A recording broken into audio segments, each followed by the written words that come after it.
Remue ménage. Remue ménage.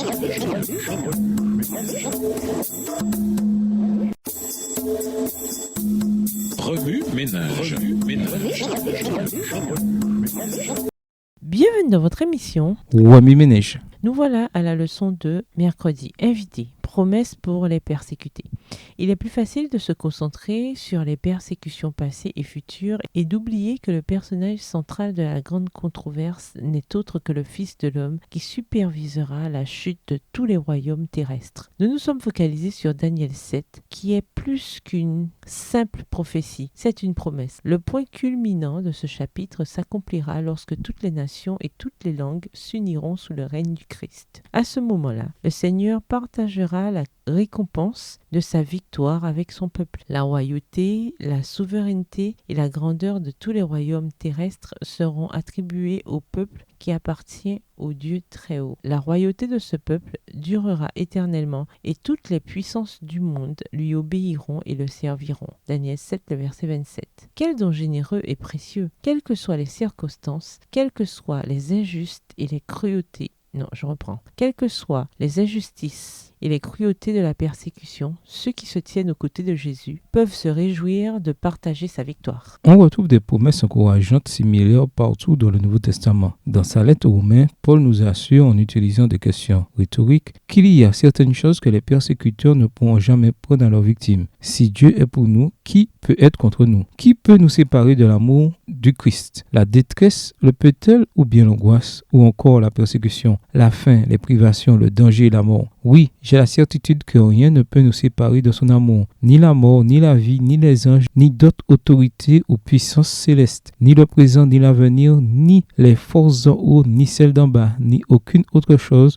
créée, rien ne pourra jamais nous séparer de l'amour que Dieu nous a manifesté en Jésus-Christ notre Seigneur. Romains 8, versets 31 à 39. Rien, pas même la mort, ne peut enlever l'amour de Dieu à un croyant fidèle. Ce n'est tout simplement pas possible. Les disciples passaient par la persécution, Les disciples qui passaient par la persécution ont reçu Jésus dans les béatitudes. Ces deux dernières bénédictions ainsi que ces encouragements. Heureux ceux qu'on persécute parce qu'ils agissent comme Dieu le demande, car le royaume des cieux est à eux. Heureux êtes-vous si les hommes vous insultent, vous persécutent et disent faussement toutes sortes de mal contre vous parce que vous croyez en moi. Réjouissez-vous, soyez heureux, car une grande récompense vous attend dans les cieux. C'est ainsi, en effet, qu'on a persécuté les prophètes qui ont vécu avant vous. Matthieu 5, les versets 10 à 12. Bien que Jésus ait promis que d'autres recevront eux aussi une récompense, Matthieu 6, les versets 1 à 11, la seule récompense qu'il a promise comme étant grande est celle des persécutés. Dans l'Apocalypse, Jean promet que tout croyant qui subit le même type de persécution que Jésus jouira au ciel d'un lien très étroit avec son Sauveur.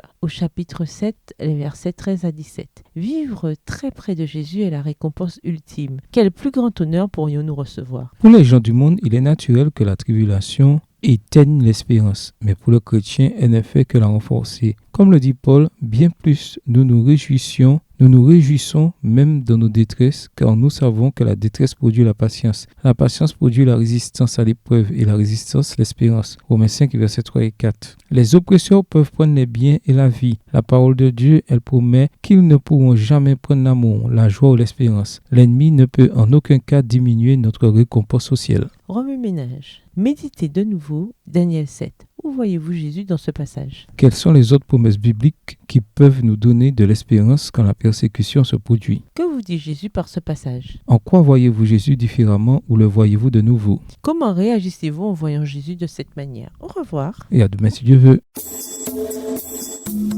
Remue ménage. Remue ménage.